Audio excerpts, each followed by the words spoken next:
అన్న, ఫస్ట్లీ మా రిక్వెస్ట్ ఏంటి అంటే, ఈ క్వశ్చన్ అండ్ ఆన్సర్ సెషన్స్ లోకి వెళ్తున్నప్పుడు యాజ్ ఏ గ్రూప్, మన వాక్యం నేర్చుకుంటున్న వ్యక్తులు, రకరకాల వ్యక్తులు ఉన్నాము.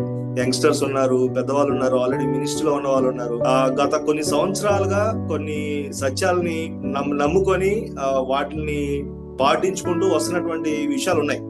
అయితే కొన్ని కరెక్షన్స్ వచ్చినప్పుడు దానికి మనం ఎలా స్పందించాలి, లేదంటే ఈ క్వశ్చన్ ఆన్సర్ సెషన్స్ లోకి వెళ్తున్నప్పుడు మన మైండ్ సెట్ ఎలా ఉండాలి, అప్రోచ్ ఎలా ఉండాలి, ఎలాంటి సిద్ధపాటుతో, ఎలాంటి ఎక్స్పెక్టేషన్స్ తో ఈ సెషన్ లో పాల్గొనాలి, ఏ వైఖరి కలిగి ఉండాలి అనేది కొంచెం అలా ఒక బ్రీఫ్ గా మాకు హెల్ప్ చేస్తారు. Thank you.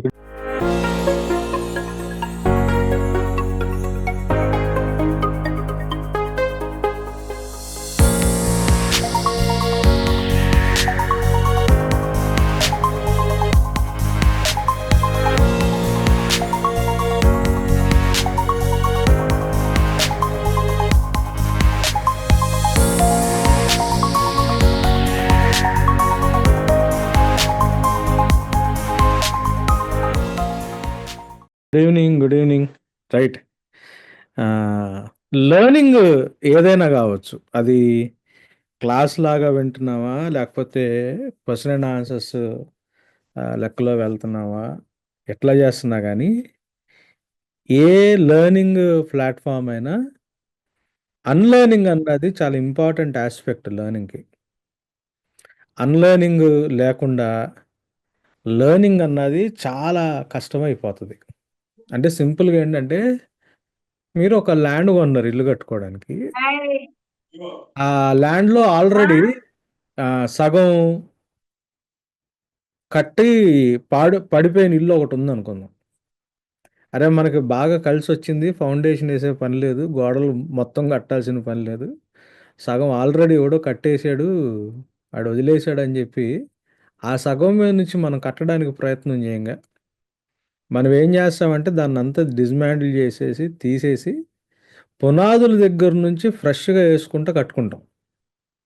సో ఎప్పుడైనా కానీ నేర్చుకునే విషయంలోకి వచ్చేటప్పుడు మనం నేర్చుకున్న దాన్ని మనకు ఆల్రెడీ కొంత తెలిసింది తప్పు అని తెలిసినప్పుడు దాన్ని ఎటువంటి సంకోచం లేకుండా నో అని చెప్పి మనం దాన్ని పక్కన పెట్టగలిగే యాటిట్యూడ్ మనం డెవలప్ చేసుకుంటే కానీ నేర్చుకునే లక్షణాలు మనలోకి రావు. అంటే సాయి కావచ్చు, నేను కావచ్చు, యాక్చువల్గా మా తమ్ముడు సాయి ఫ్రెండ్స్, మేమిద్దరం ఒకే ప్లేస్లో నుంచి వచ్చాం. మా ఇద్దరికి కూడా ఇట్లాంటి రాంగ్ ఎక్స్పీరియన్సెస్ మినిస్ట్రీలోకి వచ్చిన కొత్తల్లో చాలా ఉన్నాయి. వాటిని ప్రతిసారి మేము కరెక్ట్ చేసుకుంటా ఒక పక్క సాయి ఒక బ్రాహ్మణ్ ఫ్యామిలీలోంచి వచ్చాడు, నేను క్రిస్టియన్ ఫ్యామిలీలోంచి వచ్చా. మా తాత గారు ఒకళ్ళు కాదు, ఆల్మోస్ట్ 6-7 తాతలు, పాతకాలంలో వాళ్ళందరూ లూథరన్ పాస్టర్స్. మా పెదనాన్న సిఎస్ఐ బిషప్.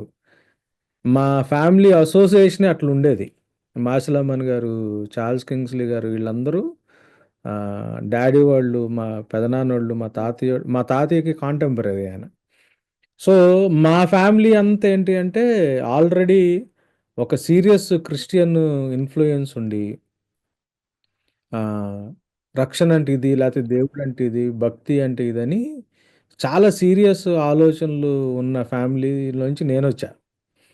నేను చాలా వాటిల్లో తప్పులు చేశా, చాలా రాంగ్ డాక్టరీన్స్లోకి వెళ్ళా, స్టార్టింగ్ డేస్లో చాలా ఏరియాస్లో నేను పొరపాటు పడ్డాను. At the same time Sai అబ్బాయి ఒక హిందూ ఫ్యామిలీలోంచి, ఒక బ్రాహ్మణ్ ఫ్యామిలీ నుంచి, పౌరోహిత్యం చేసుకునే కుటుంబంలో నుంచి వచ్చి, మా ఇద్దరివి కూడా సిమిలర్ ఎక్స్పీరియన్సెస్. అట్లా రాంగ్ దీంట్లోకి వెళ్ళటం, తప్పులు అదే కరెక్ట్ అనుకుని నేను టీచ్ చేసిన. ఇప్పుడు ఈ లైవ్ వస్తున్న ఛానల్లోనే మీరు స్టార్టింగ్ మెసేజ్లో కొన్ని వెళ్తే కొన్ని చిన్న చిన్న రాంగ్ టీచింగ్స్ ఉంటాయి, నేను తీలా వాటిని అక్కడ నుంచి కరెక్ట్ చేసుకుంటూ వచ్చినాయి, మేము మార్చుకుంటూ వచ్చినాయి.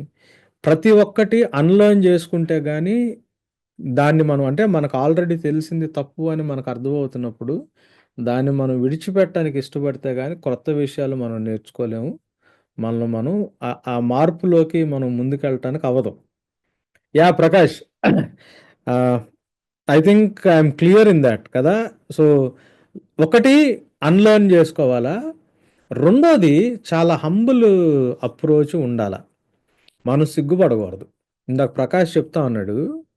అంటే నేను ఇంతకుముందు స్కూల్ టీచర్‌గా చేసినప్పుడు స్కూల్‌లో సాల్వేషన్‌లోకొచ్చి ఆల్మోస్ట్ సెకండ్ క్లాస్ నుంచి నా దగ్గర పెరిగిన పిల్లలున్నారు. నా ఇంట్లోనే ఉంటారాళ్ళు.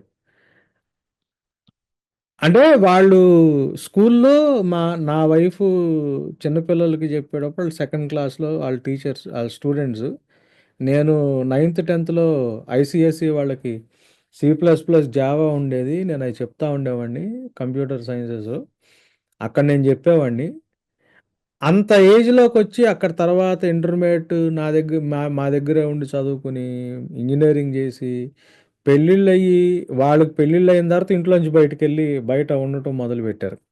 ఇప్పుడు అంత చిన్న పిల్లలు గూడా కొన్ని కొన్ని సార్లు ఏమైంది అంటే కరెక్షను వచ్చినప్పుడు మనం దాన్ని ఒప్పుకోవడానికి ఇష్టపడాల. నాకు చాలా షార్ట్ టెంపర్ ఉండేది. చాలా కోపం ఉండేది. ఇప్పటికి చాలా తగ్గింది గానీ ఇంకా పూర్తిగా పోలేదు. నన్ను కొన్ని ఏరియాస్‌లో నా దగ్గర చిన్నప్పటి నుంచి పెరిగిన పిల్లలే కొన్ని ఏరియాస్‌లో ఇది తప్పుంది మీ దగ్గర అని వాళ్ళు చెప్పడానికి ఇష్టపడ్డారు. చెప్పిన తర్వాత నేను ఒప్పుకొని కరెక్ట్ చేసుకున్నాను. ఆ కరెక్షన్ చేసుకొనేడానికి మనం తగ్గింపు నేచర్ ఉంటుంది చూసారా? అది చాలా ఇంపార్టెంట్.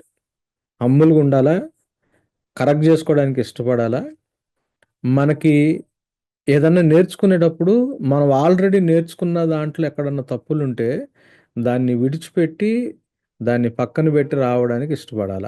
దీనికి ఇంకొకటి యాడ్ చేస్తే ఏమవుతది అంటే, ఇది కొంత ఖర్చుతో కూడిన పని. లాస్ అవుతాం.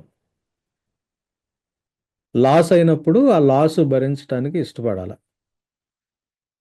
ఇప్పుడు మా చర్చ్‌లో మేము స్టార్టింగు అందరూ అంటే ఒక పెంటెకోస్టల్ చర్చ్ నేను పెంటెకోస్టల్ రాంగ్ అని నేను చెప్పట్లేదు. అట్లా చెప్పట్లేదు. నా ఉద్దేశ్యం అది కాదు. అందరూ భాషల్లో పాటలు పాడతా, భాషల్లో ప్రార్థనలు చేస్తా, అందరూ గ్రూప్స్‌లో, టంగ్స్‌లో ప్రేయర్ చేసే అనుభవంలో ఉండేది మా చర్చ్. నేను బైబిల్ చదువుతా ఉన్నప్పుడు కొరింథీయులకు రాసిన మొదటి పత్రిక 14 నేను టంగ్స్ రాంగ్ అని నేను చెప్పను. నాకుంది ఆ గిఫ్ట్.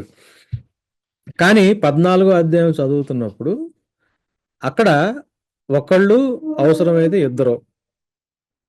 ఒకరి తర్వాత ఒకళ్ళు మాట్లాడాలా. అది గూడా ఆ భాషలకి ఇంటర్ప్రెట్ జేసేవాళ్ళు, అర్థం జెప్పేవాళ్ళు ఉంటేనే మాట్లాడాలా అని చాలా క్లియర్‌గా సంఘానికి ఒక నియమం రాశారు పౌలు గారు. అప్పుడు చూసినప్పుడు అరే! మరి మనం జేస్తున్నది తప్పు గదా! అంటే తప్పే. అందరూ కలిసి ఒకేసారి మాట్లాడటం అన్నది బైబిలు ఒప్పుకోదు. భాషలు లేవని బైబిల్ అందు. స్పీకింగ్ ఇన్ టంగ్స్ అన్నది హోలీ స్పిరిట్ లార్డ్ గిఫ్ట్. అది అందరికీ ఉండదు. దేవుడిచ్చినోళ్ళకి మాత్రమే ఉంటది. దానికుండాల్సిన అడ్వాంటేజెస్ దానికున్నయి. అయి ఎందుకిచ్చారన్నది బైబిల్‌లో చాలా స్పెసిఫిక్‌గుంది. కానీ ఒక గ్రూప్‌లాగా అందరూ కలిసి ఒకే టైంలో మాట్లాడటానికి బైబిల్ ఒప్పుకోదు. అది నేను నేర్చుకున్న తర్వాత ఏం చేశానంటే ఇమ్మీడియేట్ సండే చర్చ్‌లో మెసేజ్ చెప్పడానికి ఎక్కినప్పుడు పుల్పిట్ మీద నుంచి నేను తప్పు చేశాను. నేను తప్పు బోధిచ్చాను. నేను రాంగు. నేను మార్చుకుంటున్నాను అని చెప్పా. చెప్పిన తర్వాత కొంతమంది చర్చ్ మానేసి ఎళ్ళిపోయిన పరిస్థితులు గూడా ఉన్నాయి.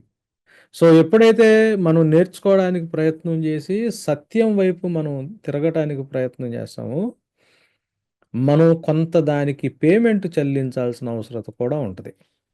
ఒకటి హంబుల్‌గుండాలా. రెండోది మనం నేర్చుకున్నది ఆల్రెడీ తెలిసింది తప్పని తెలిసినప్పుడు విడిచిపెట్టడానికి ఇష్టపడాలా. మూడోది దానికి తగ్గ కాస్ట్ పే జేయడానికి మనం ఇష్టపడాల. ఈ 3 గాని మనం ఆహ్, ప్రాక్టీస్‌లో పెడితే, మనం ఎప్పుడైనా గాని సత్యాన్ని నేర్చుకోవటానికి ప్రభువు మనకి సహాయం జేస్తాడు.